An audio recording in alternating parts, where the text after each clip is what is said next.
আজকে সকালে যখন আমি আমার মুরগি ও কবুতরের ঘরে যাই, তখন খুবই একটি মর্মাহত বিষয় দেখতে পাই। বিষয়টা দেখে আমার খুবই খারাপ লাগে।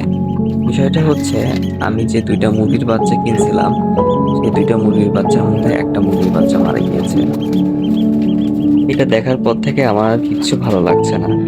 প্রিয় মুরগির বাচ্চাগুলোকে এভাবে হারাতে হলো। কি আর করার? হয়তো এই মুরগির হায়াতটুকু আল্লাহ তাআলা এটুকুই লিখে রাখছিলেন। যাই হোক, এখন আমার একটি হাঁসের বাচ্চা আর একটি মুরগির বাচ্চা জীবিত আছে। এই মুরগির বাচ্চাকে এখন, যেহেতু মারা গিয়েছে, এটাকে এখন কবর দিতে হবে। তো আমি একটি জায়গা সিলেক্ট করি, যে জায়গাতে হচ্ছে মুরগির বাচ্চাকে আমি মাটি দিব।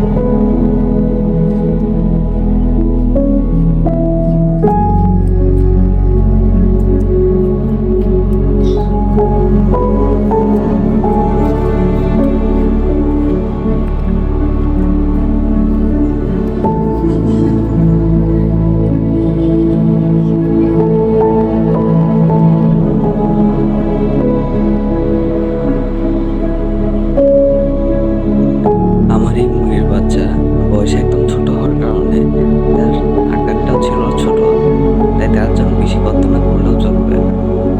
আর আশেপাশে বাসা নাই, ফাঁকা জায়গায় কবর দিচ্ছি, যাতে গন্ধ যদি বের হয়, তেমনটা তীব্র গন্ধ কারোর কাছে না লাগে।